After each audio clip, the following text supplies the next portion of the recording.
Hello everyone, welcome back to the channel Battleverse. Today, we are about to dive into one of the most intense naval stories of modern times, a moment that left analysts stunned and nations watching closely. The sea has always been a place of mystery, power, and danger. When a Chinese warship decided to challenge a United States Navy ship, it wasn't just another encounter at sea. It became a moment that highlighted the differences between two powerful nations and revealed why making such a move against a battle-hardened fleet like the U.S. Navy could be a very big mistake. The confrontation was not just about steel and firepower, it was about pride, technology, history, and the invisible weight of global influence. To truly understand why this event mattered, we need to break down the ships involved, the way they are built, the people who operate them, and the immense power that lies within their hulls. From the way they look on the outside to the hidden world inside, from their performance on the open seas to the safety measures that keep crews alive in battle, every detail tells us why the outcome of this challenge was almost inevitable. When you first see a U.S. Navy destroyer like the Burke-class, it looks like something straight out of the future, even though it has been around for decades.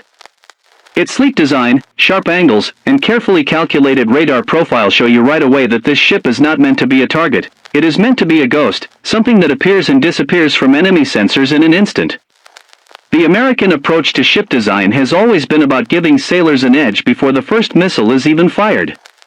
Compare that with a Chinese destroyer like the Type 052D, and you see something similar but different.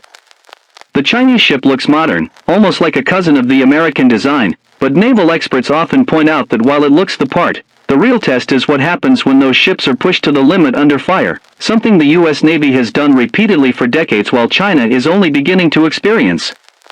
Step inside the American ship, and it feels like walking into a futuristic command center. Rows of screens, glowing radar displays, and crews working with absolute precision define the atmosphere. Every sailor knows their role, and years of training and discipline make the ship feel less like a machine and more like a living organism. The command room is the brain, constantly receiving information from satellites, drones, sonar buoys, and radars.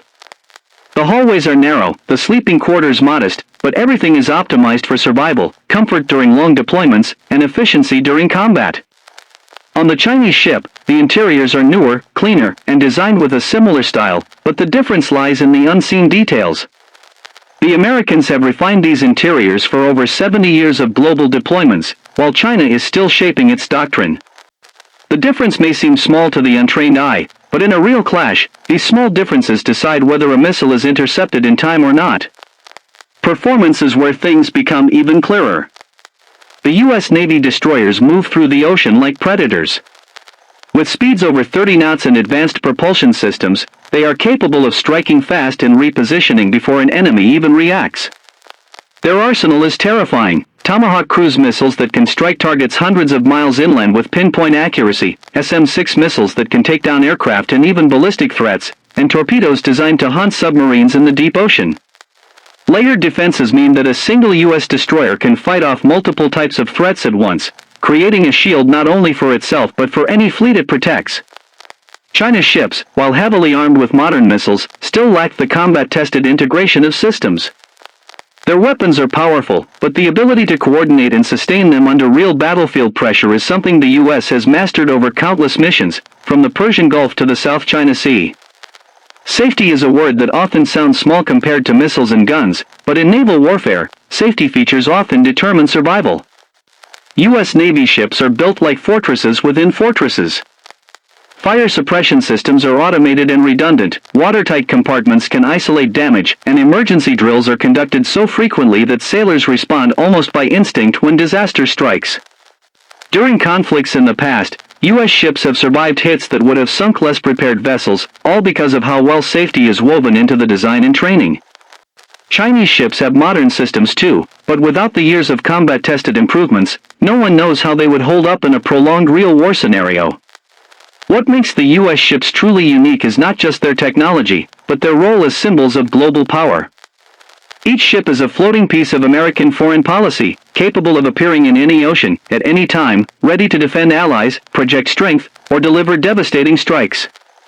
The Aegis combat system that ties all of its sensors, weapons, and communications together is unmatched, creating a web of awareness that few adversaries can penetrate.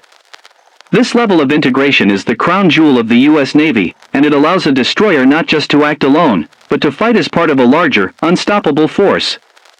For China, the unique selling point lies in numbers. They are building ships at an incredible pace, filling their fleet with more and more destroyers.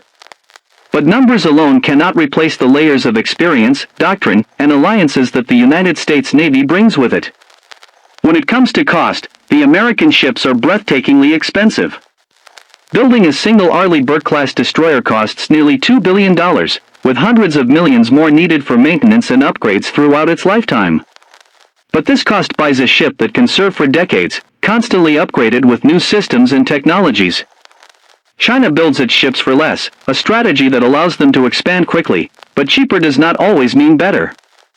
In naval warfare, one ship's survival often outweighs the cost of three that sink. This brings us to the heart of the matter. Why was it a big mistake for China to challenge the U.S. Navy ship?